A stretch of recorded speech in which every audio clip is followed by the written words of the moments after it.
안녕하십니까, 알림이 황희두입니다. 오늘 새벽 서울 시민들 난리가 났습니다. 심지어 전쟁이 난 줄 알았다, 이런 반응들이 여기저기서 쏟아졌는데요. 서울시가 대피 준비를 지시하는 경계 경보를 발령했고, 오늘 새벽 이렇게 대피할 준비를 하라는 문자를 다들 받으셨을 겁니다. 그런데 정확히 어디로 대피하라는지 나오지도 않았고요. 왜 대피하라는지도 안 나와 있었습니다. 이러니 알맹이 빠진 재난 문자에 시민들의 혼란은 커져갔고요. 저도 주위의 지인들이 정치권에 도는 얘기 없냐? 라는 연락이 올 정도로 많은 시민들이 불안에 떨었습니다. 하지만 그 이후 오발령 사항이었다고 행안부에서 문자가 왔는데요. 이미 북한에선 인공위성을 발사하겠다고 밝힌 바가 있고, 구체적으로 낙하 지점을 지목하기도 했었죠. 이에 대해 이미 사전에 통보된 발사체고 우주로 쏜 건데 이걸 새벽에 대피 준비하라고 문자 보내는 게 맞냐? 별일도 아닌데 공포 분위기를 주장한다. 핸드폰은 빽빽 울리고 사방팔방에 사이렌이 울려 퍼지고 북한에서 쳐들어온 줄 알았다. 어떤 이유였는지 알려주지도 않아서 결국 잠만 깼다.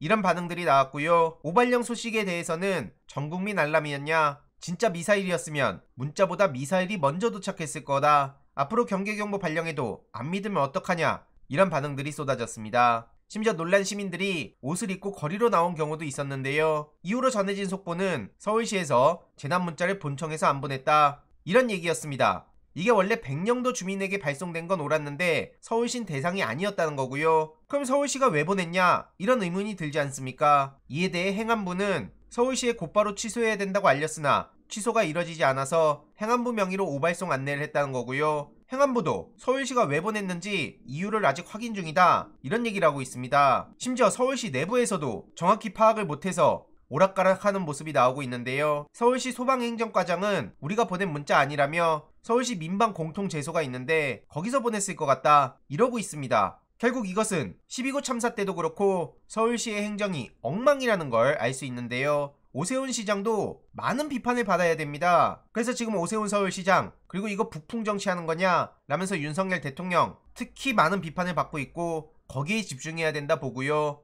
다음 대통령은 윤석열 대통령이 저질러 놓은 거 다 치우려면 정말 힘들겠다. 이게 얼마나 큰 잘못인지 모르냐? 다음에 이러면 또 누가 믿겠냐? 라는 반응들에 많은 공감이 이어지고 있습니다. 심지어 코로나19로 하루 17명이 돌아가신 상황이라고 하는데요. 어느 순간 코로나도 무뎌져서 이런 얘기는 관심도 없어졌죠. 이게 지금 대한민국 현실이고요. 게다가 경찰의 폭행도 점점 더 심해져 가고 있습니다. 포스코 하청 고공농성을 두고 곤봉으로 쳐서 모자이크 처리돼 있지만 지금 피 흘리고 있는 모습이 보이고요. 경찰에 저항하는 김준영 사무처장의 머리를 곤봉으로 쳐감아 끌어내렸다고 합니다. 그래서 머리가 찢어지는 부상을 당한 김준영 사무처장은 병원으로 이송됐다고 하는데, 왜 저렇게 목소리를 냈냐면 노동조합의 노동삼권 보장을 촉구했다는 겁니다. 이게 곤봉으로 두들겨 맞을 얘기입니까? 심지어 지난 30일에는 금속노련 김만재 위원장이 강제 연행됐다고 하는데, 보시다시피 강력범을 연행하듯 머리를 바닥에 짓이기고 수갑을 뒤로 채우는 모습이 보이고 있죠. 참고로 오늘 서울 도심에서 대규모 노동자 집회가 예고된 상황인데요. 경찰이 이걸 또 어떻게 대응할지 벌써부터 우려됩니다.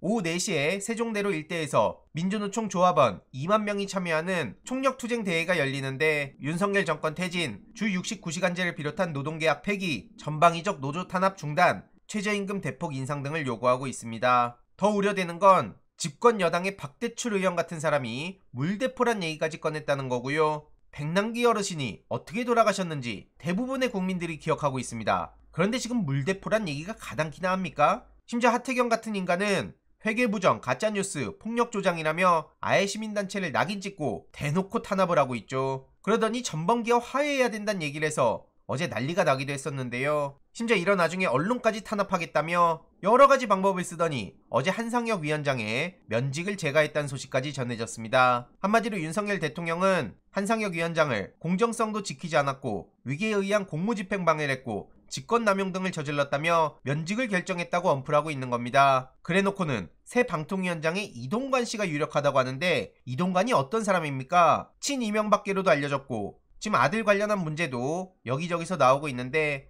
이 또한 계속 전해드릴 예정이고요. 심지어 국회 내에서도 과기정통위원장으로 장제현 씨가 들어왔죠. 진짜 하나하나 이명박 정부를 빼다 박았다고 밖에 안 보이고요. 이후로 어떻게 되는지 소식 계속 전해드리도록 하겠습니다. 이번 내용도 유익했다면 구독, 좋아요, 알림 설정, 멤버십 가입 정말 큰 힘이 된다는 점 말씀드리고 싶습니다. 주위에 널리 공유 부탁드립니다.